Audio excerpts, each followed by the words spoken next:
Mr. Chair, pwede makasingit ulit? Yeah. Siguro, isa pang dapat i-require natin or we have to come up with a legislation pertaining to this, maybe. Kapag nalalibel ang isang taga-media, special sa print, kapag hindi po sinama yung editor, hindi sinama yung publisher, that reporter or that columnist, he or she is on his own or her own. Hindi sila binibigyan ng legal assistance. So, dapat lahat ng member ng media, kung saan sila nag-work, kung saan network, dapat full support yung network. Dapat full support yung publisher. Kasi I have that experience before na nilaglag ako kasi hindi dinimanda hindi kasama sa demanda yung publisher. Hindi kasama sa demanda ng editor. Ikaw lang dinimanda. So, bahala ka sa abogado mo. So, may mga ganong situation. Siguro, before I ask my next question, the three giant networks may comment on what TV Senator and sa print yun, Mr. Chair. So, dapat i-require na natin, pag talent ka at kapag dinimanda ka, dinimanda yung talent na yon, whether yung talent lang mismo dinimanda, dapat bigyan ng abogado, bigyan ng legal assistance. Do you practice that? Mr. Chair, just to respond to the good senator and to the chair, for GMA Network, I can say because I'm head of litigation, I'm assistant vice president for litigation, that all instance of libel involving GMA personnel, we provide counsel, not just in-house, but we also have our external counsel here with us. And there's never a case, at least for GMA, where a libel case, someone who was been libeled was left offending for himself. At least for GMA, we can say that. Ano yung pinakamabigat na kaso na hinawakan ninyo aside from libel? For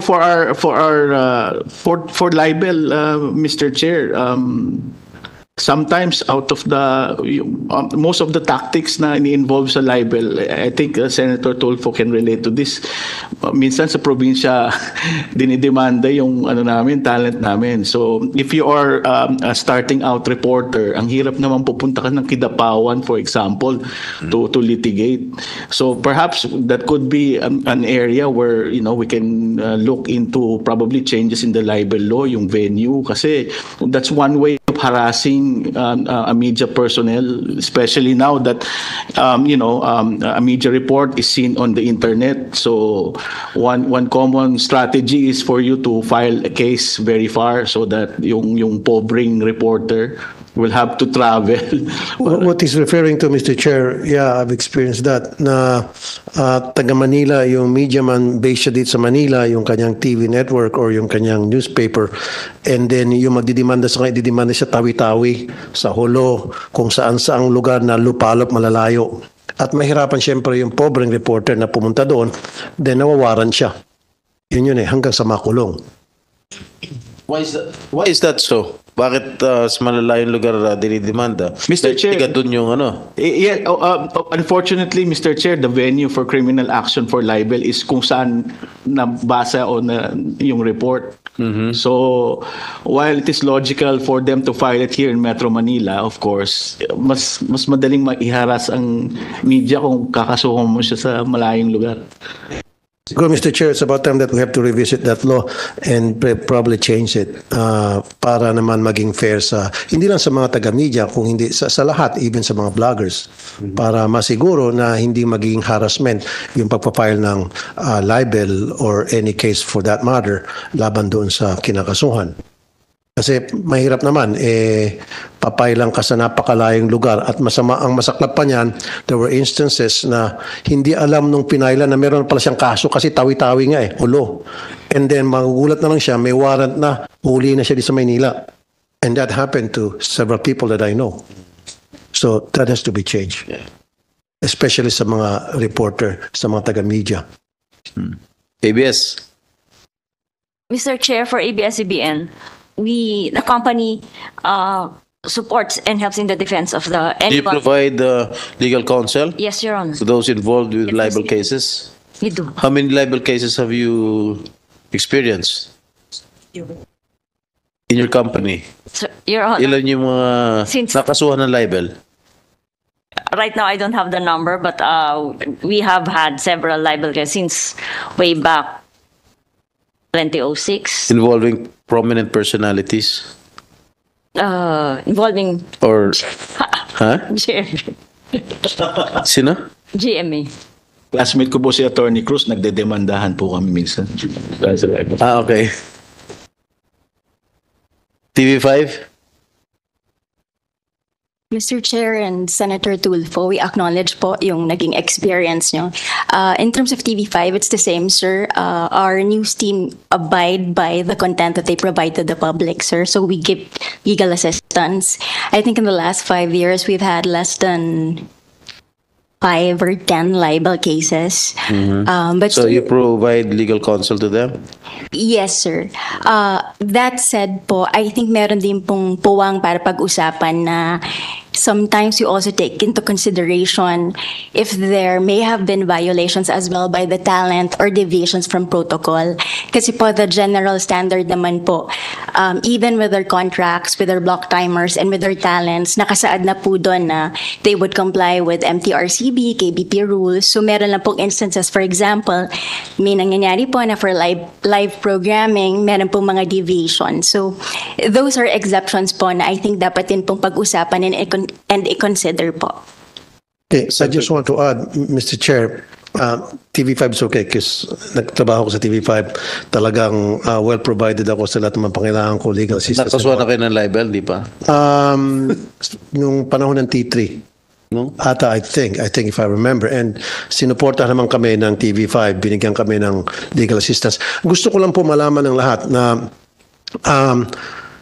sa mga TV network at sa mga newspaper, maraming dinadaanan yan bago lumabas before it's off print or broadcast. Mayroong mga screening na ginagawa yan. May mga editor sa newspaper and proofreaders, so forth and so on.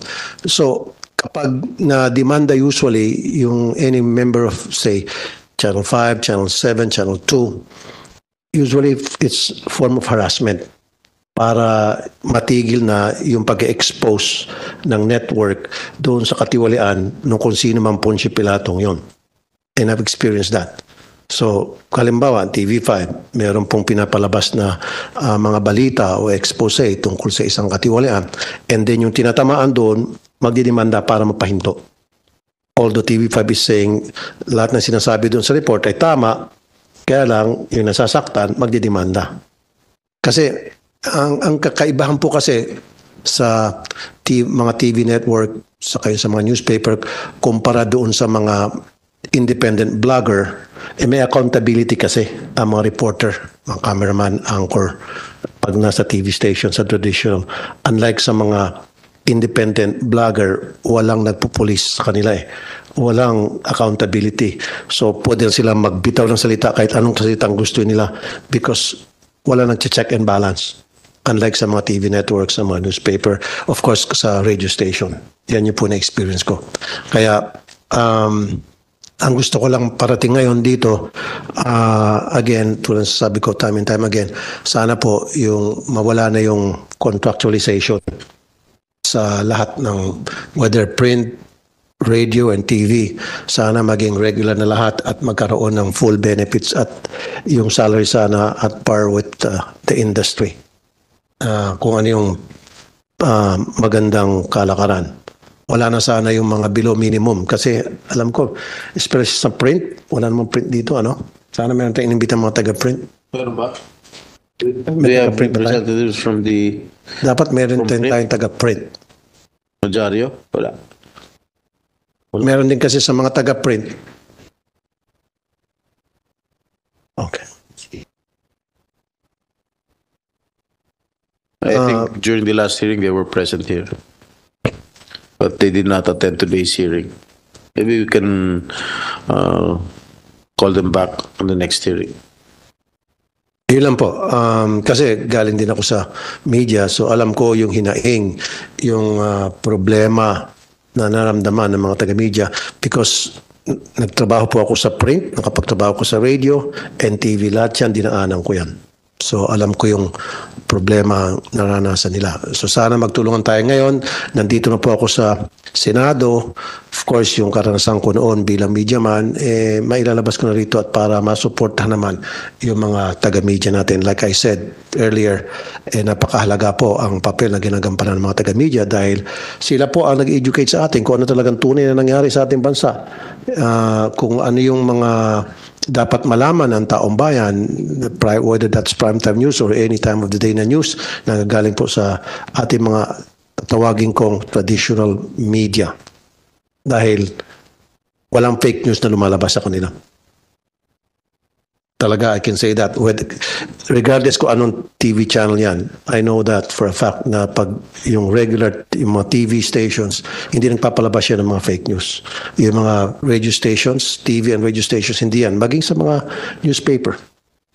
Maliban na lang siguro dun sa mga vloggers na walang nireporta na amo, diba? O kumpanya, independent. Yun yung nakakatakot. Doon nag-umpisa yung fake news, Mr. Chair. Thank you. Okay, sa ABS, GMA, at TV5, in conjunction with what Senator Tulfo mentioned earlier, tungkol sa mga fake news, no, paano nyo na,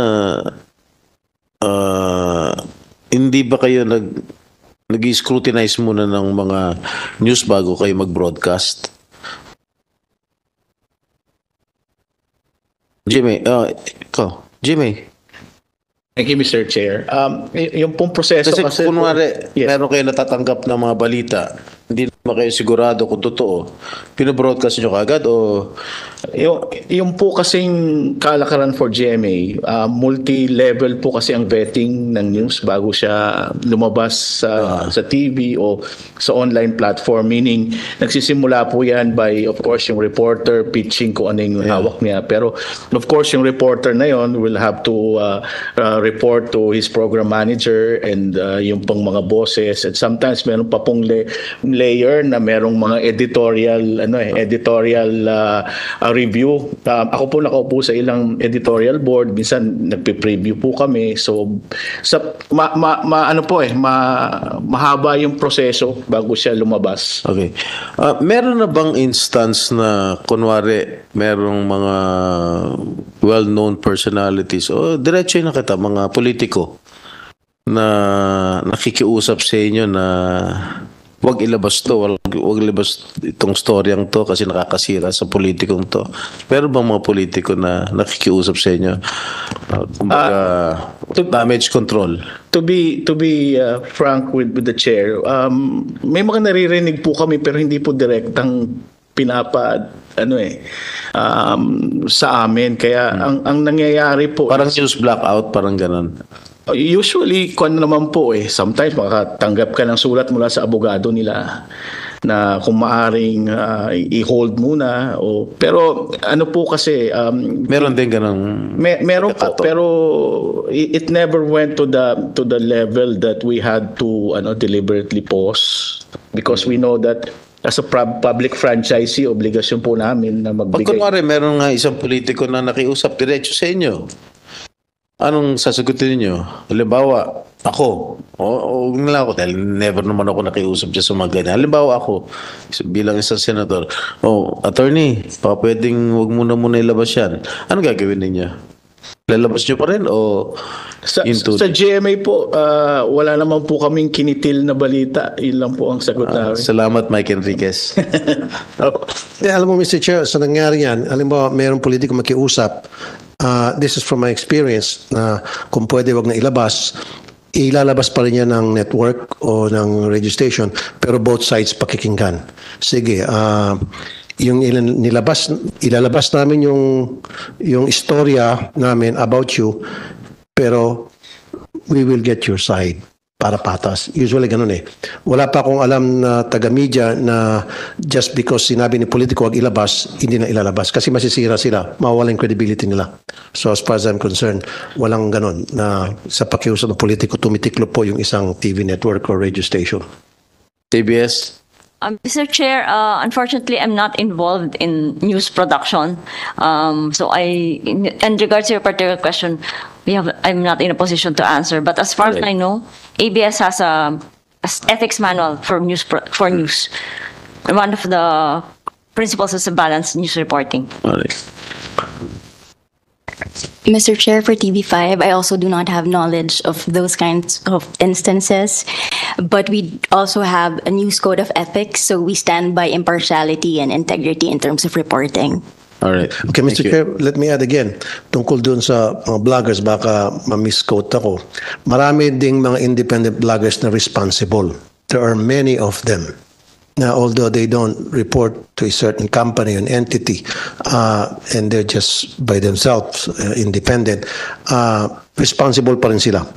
And that's why, siguro it's about time na, I don't know if this needs legislation, na magkaroon po ng kapisanan ng mga vloggers sa Pilipinas or something to that effect, na para magkakaroon ng policing doon to police their ranks, na para maging responsable na sila, na they should be recognized by the government. Hindi yung sa ngayon, may kanya-kanya sila. Marami nga dyan ng mga vloggers na sumusunod sa Code of Ethics, tamang pamamaraan na para ilabas mo yung mga istorya mo sa social media. Pero meron pa rin talaga dyan mga guerrilla na talagang pag upak lang na without thinking of the consequence because walang nag-regulate sa kanila. And then bahala na kapag dinimanda o hindi. So, yun lang po. Again, ulitin ko, marami pa rin po mga responsible mga vloggers. Kaya lang, meron iilan dyan na yun ang sumisira na talagang wala nang sinusunod na patakaran. Basta tira lang ang tira. Thank you, Mr. President. Yun yung mga nagde-deliver ng mga fake news. Yun yung Mga doon ilan- nag-umpisa. mga ilan lang ha. Yung ilan lang. Hindi natin nila lahat. We're not giving a sweeping statement here.